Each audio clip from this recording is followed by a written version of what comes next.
एक सवाल यह कि राहुल गांधी आज जो बातें बोल रहे हैं, चलिए आज उनके पास कहने के लिए कल का प्रधानमंत्री के भाषण का रेफरेंस है, वो बातें उनके आधार पर आज उन्होंने प्रेस कॉन्फ्रेंस में ये सब कहा है। लेकिन और जो कुछ वो बोले ये पार्लियामेंट में बोलते हैं। आज जो वो बता रहे हैं कहानी कि मैं गया और मेरे साथ सिक्योरिटी के लोगों से पूछा गया तुम में कौन मैतेई है, मैतेई होगा तो हम गोली मार देंगे, कुकी ने पूछा वहां से तो हम दूसरे वाले को गोली मार देंगे, ये पार्लियामेंट पे तो उन्होंने नहीं बताया था। ये मतलब अब कल प्रधानमंत्री ने भाषण से देश को एक विमर्श दिया है, एक नैरेटिव दिया है, आज उसका काउंटर करने की उन्होंने कोशिश की। कितना कामयाब लगा लेकिन आपको? नहीं, देखिए फोकस नहीं है, पार्लियामेंट में नहीं बोले इसका मतलब फोकस नहीं है। और ये पहली बात तो उनको ये गलतफहमी दूर कर लेनी चाहिए कि अविश्वास प्रस्ताव मणिपुर पर था। अविश्वास प्रस्ताव सरकार के खिलाफ था। जब भी अविश्वास प्रस्ताव आता है 1952 से लेकर आज तक हमेशा सभी राष्ट्रीय विषयों पर सभी पक्ष बोलते हैं, केवल प्राइम मिनिस्टर नहीं। और प्राइम मिनिस्टर लगभग 20 मिनट मणिपुर पर बोले, 2 मिनट नहीं। सवाल यह है कि कांग्रेस पार्टी सुनने के लिए थी क्यों नहीं सदन में। वहीं अभी हम लोग इस बात पे चर्चा कर ही रहे थे कि उनको जो मूवर है प्रस्ताव का यानी गौरव गोगोई, उनको मौका मिलता प्रधानमंत्री से सवाल करने का, वो मौका कांग्रेस क्यों चूक गई, एक बात। दूसरा, वो बड़े गंभीर आरोप लगा रहे हैं। उनको ये बताना चाहिए कि प्राइम मिनिस्टर मणिपुर को क्यों जलता हुआ देखना चाहते हैं। उनके हिसाब से प्राइम मिनिस्टर चाहते हैं कि मणिपुर जले और वहाँ शांति न हो। देश का, किसी भी देश का प्राइम मिनिस्टर अपने एक स्टेट को जलता हुआ क्यों देखना चाहेगा? अगर आप ये आरोप लगा रहे हैं कि वो जलता हुआ देखना चाहते हैं तो ये भी बताना चाहिए कि वो क्यों देखना ऐसा चाहते हैं, क्या वजह है, उससे उनको क्या फायदा हो रहा है। आज जो आप अटैक कर रहे हैं इसीलिए ना कि मणिपुर जल रहा है, हाँ। तो उसका फायदा क्या मिल रहा है प्राइम मिनिस्टर को, इनको बताना चाहिए था। उन्होंने कहा कि उनको वहां जाना चाहिए लेकिन क्यों नहीं जा रहे ये भी मैं जानता हूं, लेकिन मैं बताऊंगा नहीं। होम मिनिस्टर गए 3 दिन रहे, मिनिस्टर ऑफ स्टेट होम जो है 23 या 27 दिन रहे। तो सरकार जो है वो एक जिस सिद्धांत पर काम करती है वो कलेक्टिव रिस्पॉन्सिबिलिटी के सिद्धांत पर काम करती है। जरूरी नहीं कि हर घटना पर प्राइम मिनिस्टर ही जाएंगे, ये प्राइम मिनिस्टर और सरकार तय करेगी कहां कौन जाएगा। वो विपक्ष के नेता के तौर पर सवाल उठा सकते हैं कि प्राइम मिनिस्टर क्यों नहीं गए, इसमें कोई गलत बात मुझे नहीं नजर आती। लेकिन ये आरोप लगाना कि प्राइम मिनिस्टर जलते हुए देखना चाहते हैं, कंट्रोल कर सकते हैं और नहीं कर, आरोप यही है, बिल्कुल यही आरोप है। उन्होंने कहा प्रधानमंत्री के पास बहुत सारे संसाधन होते हैं, इंस्ट्रूमेंट होते हैं, वो चाहे उनका इस्तेमाल करें तो ये हिंसा बहुत जल्द रोकी जा सकती है। और एक बात उन्होंने हिंदी में और अंग्रेजी में कम से कम 4-5 बार दोहराई कि भारत की सेना चाहे तो 2 दिन के अंदर मणिपुर में जो भी तमाशा हो रहा है, उनका शब्द मेरा नहीं, उसको बंद कर सकती है, हिंसा को रोक सकती है, शांति स्थापित कर सकती है। लेकिन सेना को यह आदेश नहीं दे रहे हैं प्रधानमंत्री, सेना को इस्तेमाल नहीं कर रहे हैं। मेरी जहां तक जानकारी है वहां पर पैरामिलिट्री फोर्सेस भी हैं और सेना भी है, बल्कि सेना प्रमुख भी गए थे वहां पर।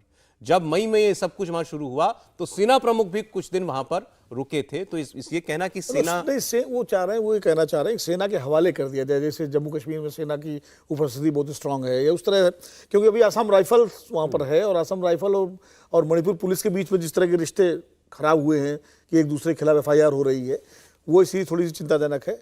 लेकिन ये बात सही है जो अभी प्रदीप जी ने कहा। एक तो कुछ चीज़ें ऐसी हैं कि जो राहुल गांधी को कुछ चीज़ें वहाँ सदन में बोलनी चाहिए थी जो बाद में अभी बोली उन्होंने, जैसे वो कुकीज़ और मैथीज़ वाला जो बताया, वो गंभीर बात है वो। और अगर सदन में बोलते तो अच्छा है, सरकार के संज्ञान में आती, सदन के संज्ञान में आती तो उस पर कुछ प्रतिक्रिया भी होती, कुछ क्रिया। दूसरी बात यह है कि मैं भी सहमत हूँ कि कोई भी प्रधानमंत्री ये नहीं चाहेगा कोई उनके देश का कोई राज्य जलता रहे।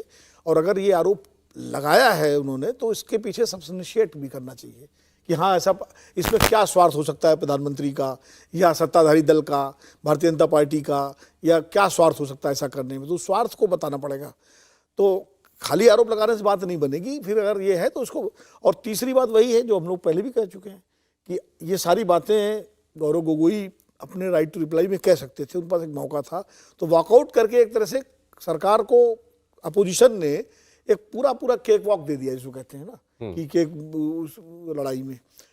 तो मुझे लगता है आज ये शायद यही आज जो बात उन्होंने कि सेना क्यों नहीं लगा रहे, आज राहुल गांधी की जो प्रेस कॉन्फ्रेंस है ये शायद उसी का कोर्स करेक्शन है कि कोशिश है जो कल वॉकआउट किया और अपनी बात नहीं कह पाए जो कहनी चाहिए थी, तो ये तय हुआ होगा आफ्टर थॉट कि ये हम तो मतलब इसमें पिछड़ गए।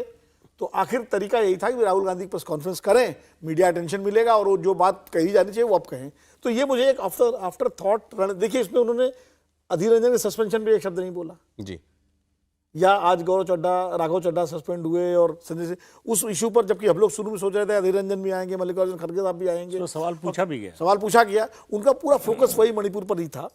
और वो दो चीजें मुझे लगता है उनको लगी होंगी कि एक तो उनको लगा होगा, जो हम लोग भी कई लगातार मीडिया में कह रहे हैं, सोशल मीडिया पर चल रहा है कि उनके भाषण में कंटेंट और होना चाहिए था मणिपुर का, और दूसरा कि जो राइट टू रिप्लाई के वक्त वॉकआउट कर दिया अपोजिशन ने और वो मौका चूक गए। तो ये एक आफ्टर थॉट के बाद एक स्ट्रेटजी के तौर पर मैं इसको देख रहा हूं। लेकिन ये दोनों बातें जो आज वो आरोप लगा रहे हैं कि वहां पर प्रदेश को जलते रहने देना चाहती है सरकार, सेना को इसीलिए इस्तेमाल नहीं कर रही है, तो ये वो पूछते सदन के अंदर कि आपने वहां पर सेना का डिप्लॉयमेंट क्यों नहीं किया या कितना है उसको बढ़ाइए, ये बात वो पार्लियामेंट में कहते हैं और उनके बात तो गृहमंत्री बोले हैं। और ये सवाल पूछना चाहिए। अगर ये बात राहुल गांधी की स्पीच में होती या गौरव गोगोई की स्पीच में होती तो गृहमंत्री इस बात का उत्तर देते, कि बताते कि वहां पर फोर्स डिप्लॉयमेंट कैसी है और उसमें सेना की क्या भूमिका है, और उसमें सेना की क्या भूमिका है, इसका जवाब वहां पर उनको मिल सकता था। बहरहाल हर्षवर्धन जी, सौरभ जी, मुझे लगता है देखिए, कई बार कहते हैं ना कि आप वो है ना कि मतलब अलग अलग तरीके से आप अपने आप को पुनर स्थापित करते हैं।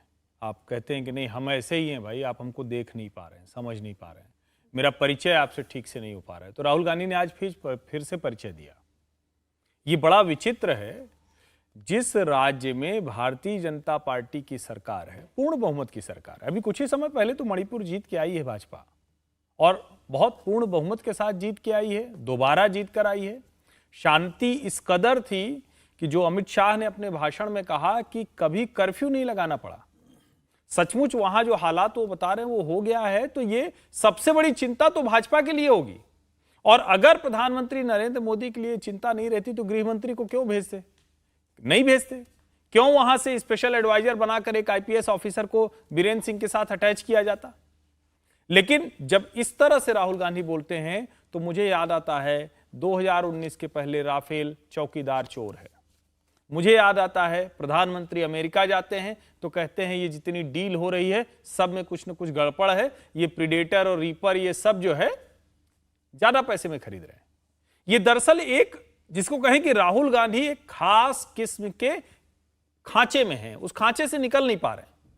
उनको किसी तरह से समझाया गया है, उनके सलाहकारों ने कहा है कि भाई तुम नहीं लड़ पा रहे हो, गांधी परिवार का व्यक्ति चुनाव हार गया है और अब तुम एक ही काम कर सकते हो, किसी तरह देश के लोगों के मन में संदेह डालो, मोदी के ऊपर कोई संदेह डालो। अब उनको भ्रष्टाचार का आरोप नहीं लगा, कोई किसी तरह का भाई भतीजावाद का आरोप नहीं लगा, सरकार की कोई बड़ी गड़बड़ नहीं लगी, मिल नहीं पाई। तो जो वहां का न्यायालय है उसके एक निर्णय के आधार पर हुए इस बेहद शर्मसार करने वाले घटनाक्रम को प्रधानमंत्री से जोड़ना चाहते हैं। प्रधानमंत्री को यह पता था ये जो कुछ हुआ है, इसीलिए सरकार भी उसी तरह से एक्ट कर रही है। लेकिन अगर आज प्रेस कॉन्फ्रेंस करके फिर से राहुल गांधी को वही कहना पड़ा, इसका मतलब ये कि देश भरोसा करने को तैयार नहीं है, वो झूठ बोलकर इसको पीएम हम तो ये कह रहे हैं हर्षवर्धन जी, मणिपुर में सब ठीक तो नहीं है, मणिपुर में हालात खराब है, ये बात ठीक है।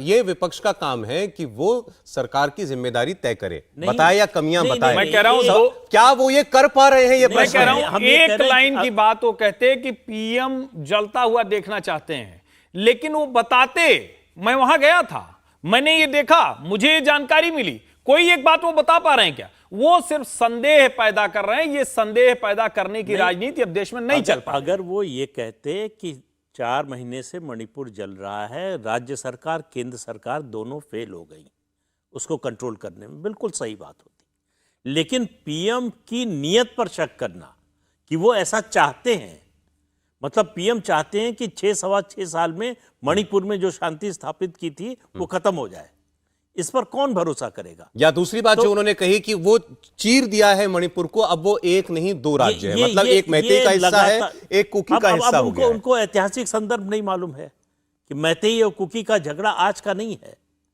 ये अंग्रेजों के समय से चला आ रहा है।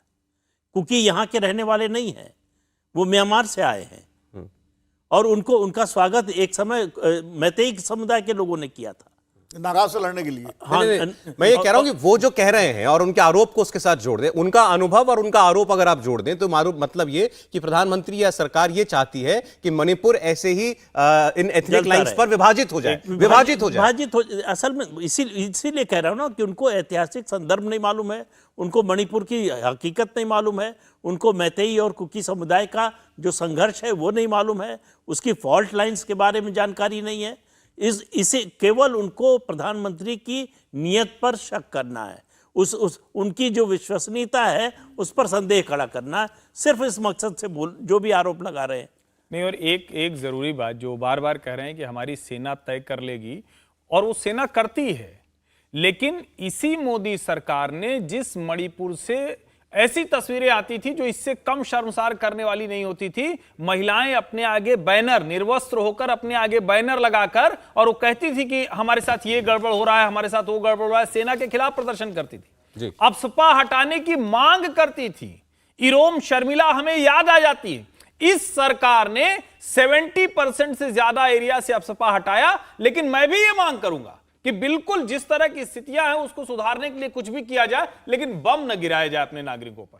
कोई भी सरकार बम न गिराए, कोई तरीका निकालेगी तो वो तरीका निश्चित तौर पर हमारे अर्धसैनिक बल, हमारी सेनाएं, हमारी पुलिस सक्षम है और ये कड़ाई से निपटे। लेकिन कोई ये कहे कि चीर दिया है, काट दिया है, हत्या कर दी है, ऐसी भाषा का उपयोग करने से नेताओं को बचना चाहिए। विनोद जी को जाना भी है, उसकी व्यवस्था करनी है। नहीं, देखिए, वो चीर दिया तो मतलब उनका कहने का मतलब ये था कि दो हिस्सों में बट गया है, लोगों के मन में इतना विभाजन हो गया, गहरा हो गया, जिसका उदाहरण भी उन्होंने दिया कि सिक्योरिटी को लेकर के। अभी जैसे ये है, बम जो गिराया गया था वो एमएनएफ के कैंप पे गिराया गया था, एयर स्ट्राइक जो हुआ था। अब एमएनएफ के कैंप पर उस वक्त स्थिति दूसरी थी, बीहड़ जंगलों में सेना जा नहीं सकती थी, इसलिए गिराया गया था। लेकिन उसको बार बार चित्रित करना, चलिए प्रधानमंत्री जी बोले हाउस में राजनीतिक भाषण था, लेकिन हम भी वही कहें कि बम गिराया जाए, बम गिराया जाए, तो मुझे लगता है वो तथ्यात्मक बात नहीं होगी। एक उग्रवादी कैंप पर बम गिराया गया है, एयर स्ट्राइक हुई है। कोई भी, जिस तरह कोई प्रधानमंत्री अपने देश को जलता हुआ नहीं देखना चाहता, वैसे कोई प्रधानमंत्री अपने नागरिकों बम भी नहीं गिराएगा। तो ये हमें बेनिफिट ऑफ डाउट दोनों तरफ देना पड़ेगा। ये नहीं कि एक सर, लेकिन कांग्रेस पार्टी अभी तक कहती थी सरकार हिंसा रोकने में विफल है, आज वो कह रही है हिंसा रोकना नहीं चाहती। मैं कह तो रहा हूं, मैंने पहले कहा कि कोई भी प्रधानमंत्री, चाहे मोदी जी हो, चाहे कोई भी हो, या देश के दुनिया में कोई प्रधानमंत्री हो, वो अपने देश को कभी भी जलता हुआ देखना नहीं चाहेगा, ना किसी भी हिस्से को। तो मैं मान ही रहा हूं, तो गलत है। या तो आप स्टेब्लिश करिए उसको, या उस पर आप सबूत दीजिए। तो वही उसी तरह से ये बात भी है कि बम गिरा दिया गया नागरिकों पर, नागरिकों को बम नहीं गिराया गया था, एमएनएफ के कैंपों में गिराया गया था बम, एयर स्ट्राइक जो हुई थी। मुझे, हमारे तो एक रिलेटिव थे जो उसमें थे, उस एयरफोर्स में। खैर, मेरा ये कहने का मतलब है कि मणिपुर को लेकर के अब मणिपुर की समस्या से ज्यादा मणिपुर पर राजनीति होने लगी है, जो कि नहीं होनी चाहिए।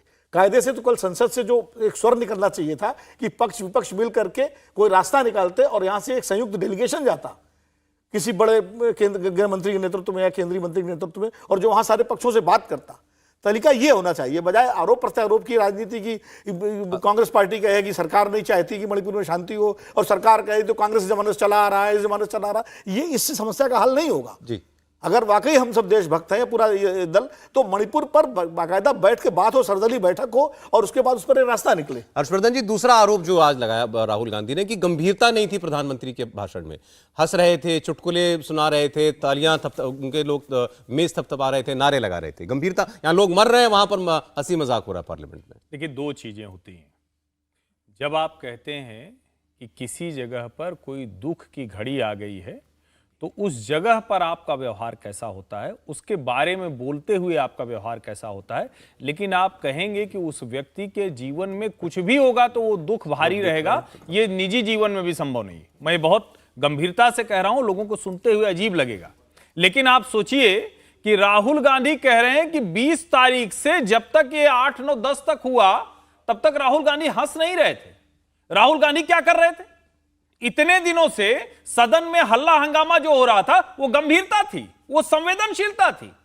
जो सांसद हैं, वो जो सामान्य संसदीय व्यवहार अपेक्षित है, वो भी नहीं कर रहे हैं।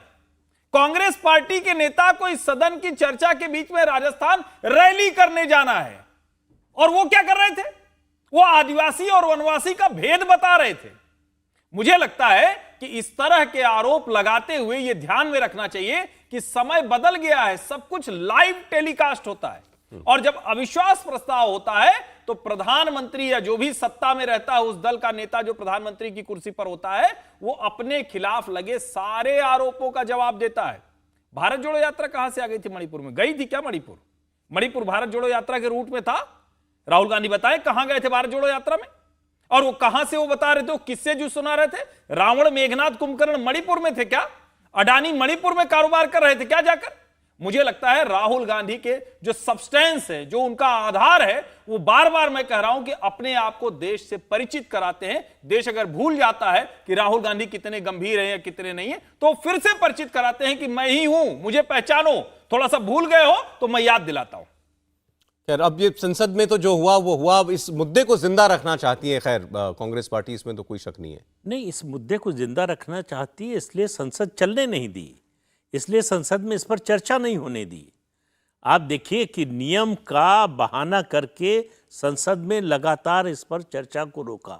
गृह मंत्री बार बार दोनों सदनों में अपील कर चुके कि जितने घंटे की चर्चा करानी हो कराइए, हम तैयार हैं, लेकिन उस पर जो है तैयार नहीं हुई कांग्रेस पार्टी। गृह मंत्री का बयान आया, मणिपुर पर विस्तार से बोले, उस पर एक सवाल कांग्रेस पार्टी की ओर से नहीं किया गया। राहुल गांधी हो या उनके दूसरे नेता हो, जो भी वक्ता थे कांग्रेस पार्टी के, वो गृह मंत्री के भाषण के बाद मणिपुर पर उनमें से किसी ने सवाल पूछा क्या? किसी ने पूछा? राहुल गांधी ने पूछा क्या कि भाई हम गए थे तो हमारा ये अनुभव था, ऐसा क्यों था? इसका जवाब दीजिए।